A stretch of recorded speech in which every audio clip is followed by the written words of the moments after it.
It's 2 a.m. You told yourself you'd be asleep by 11, but here you are, one thumb moving, screen glowing, brain lighting up with news about things you can't control, arguments you'll never be part of, and lives that look nothing like yours. Sound familiar? Here's the strange part. A man who ran the most powerful empire on Earth had something to say about this exact experience. Not the phone, obviously, but the mental trap, the noise, the restlessness of a mind that refuses to stop. His name was Marcus Aurelius, and 2,000 years ago, he described your 2 a.m. with almost frightening accuracy. Marcus Aurelius ruled Rome from 161 to 180 AD, and I want you to understand, he wasn't a philosopher sitting quietly in a garden somewhere. He was managing wars on 2 fronts. He was watching his children die of plague. He was dealing with political betrayals, economic crises, and military disasters, often all at once. And every single morning he sat down and wrote, not to his audience, not for posterity, just to himself, reminders of how to think, how to stay grounded when everything around him was demanding his reaction. The Meditations, that's what we call his private journal today, is one of the most read philosophical texts in human history. Not because it's ancient, but because it's ruthlessly modern. Tonight, I want to walk through 4 things Marcus would say directly to you. Scrolling at 2 a.m., wondering why you can't stop. Here's the first thing Marcus would say. You have power over your mind, not outside events. Realize this, and you will find strength.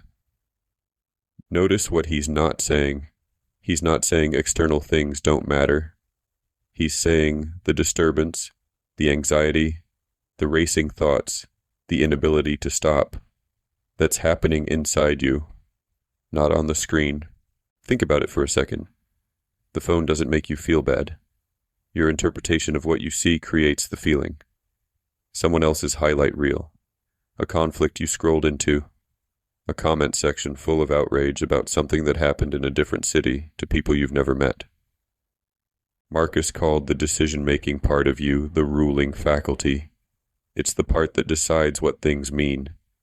And he spent his entire journal, page after page, trying to train that faculty not to be at the mercy of whatever it happened to observe. The stoic move here isn't to delete your apps or move to a cabin with no Wi-Fi. It's to practice noticing. I'm choosing to interpret this as threatening. I'm choosing to let this take up space in my mind. I have the ability, not the ease, but the ability, to choose differently.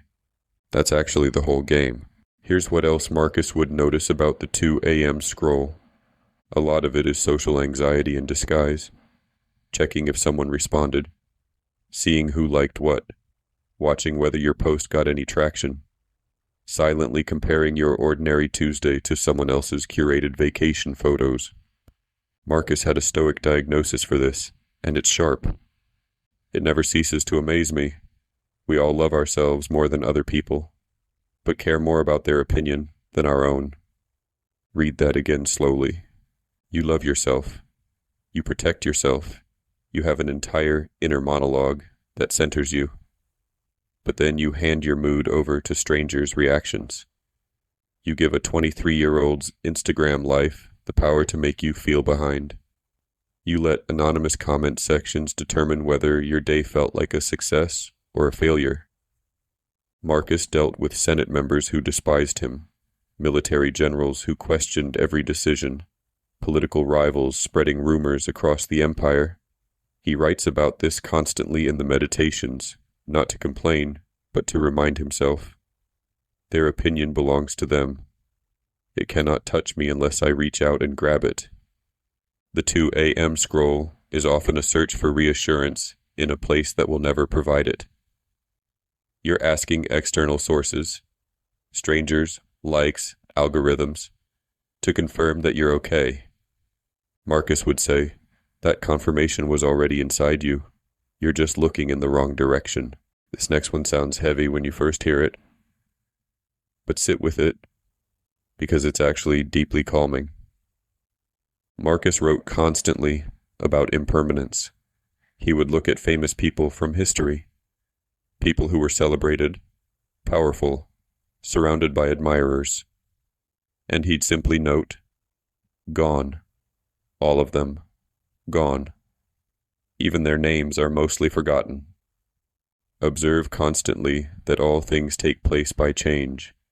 The nature of the universe loves nothing so much as to change the things which are, and to make new things like them.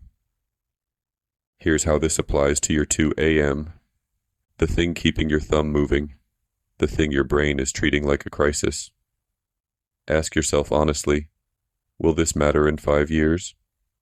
Will the argument in that comment section matter? Will the comparison you just made to someone's vacation photos matter?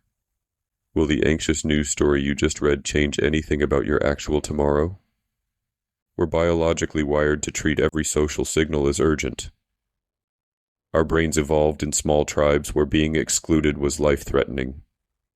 But we now receive thousands of social signals every single day, and our nervous system still treats all of them like survival data. Marcus is saying, zoom out, not to dismiss your feelings, but to calibrate them.